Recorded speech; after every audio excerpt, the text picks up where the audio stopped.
All right, guys, working on a 2003 Ford F350. Today we're going to be changing out the blower motor.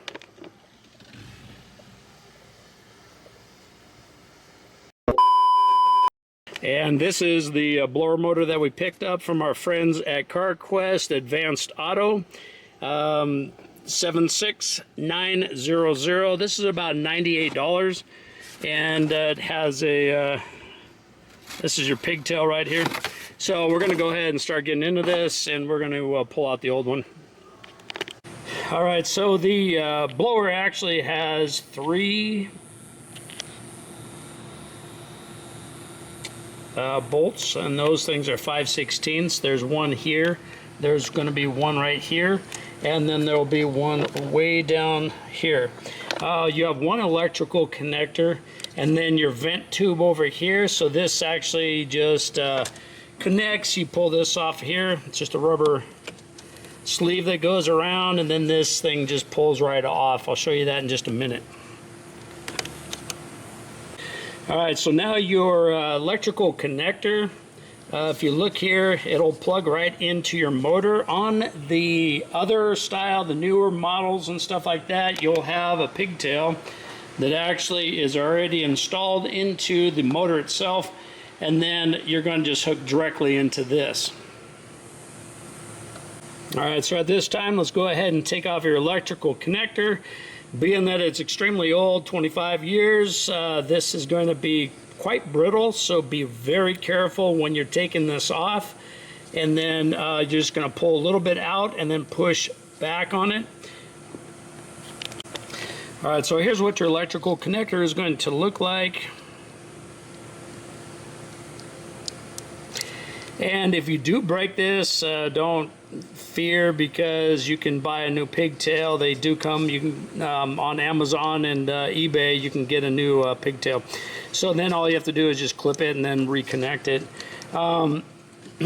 But anyways, what we're going to do now is we're going to take this off.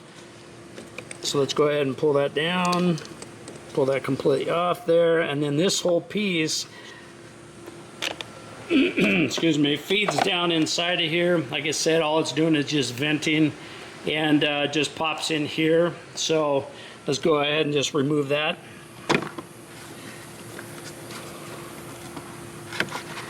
And that's what it's going to look like.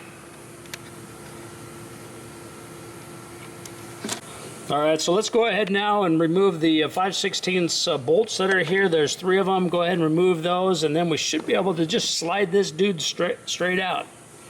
You never know what you're going to find inside there. I mean, I've pulled them out, and I've found mice, and there's all sorts of different bags and all sorts of neat, fun things. All right, so now that your bolts are out, you should be able to just grab that thing and pull it straight out, just like that.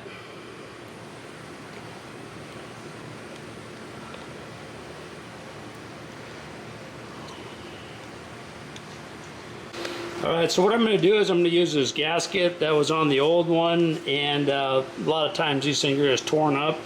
But let's go ahead and put that in, and then what we'll do is install the new one. What you're going to do is go in and clean out any debris like leaves or mice or anything of that nature. So go ahead and clean all this stuff out, and then let's go ahead and install the new blower.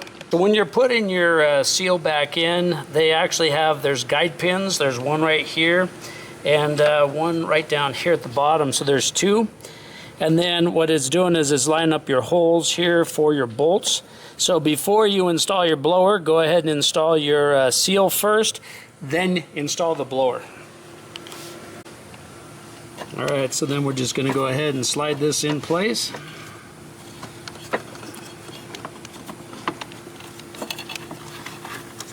Get that out of the way.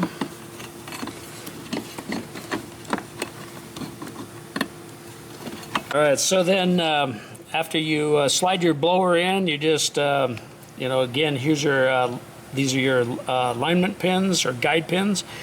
And so this is what it's going to look like. You just don't want to have any of that gasket hanging out around the outside of your blower. And then let's go ahead and put in your bolts. All right, so let's go ahead and install the vent tube before you make your electrical connection. So you want to feed this through, and then what you're going to do is just run it around the motor. Okay, and then what we're going to do is just feed it up into the hole on the motor. Let me show you the hole. You're going to feed it into here.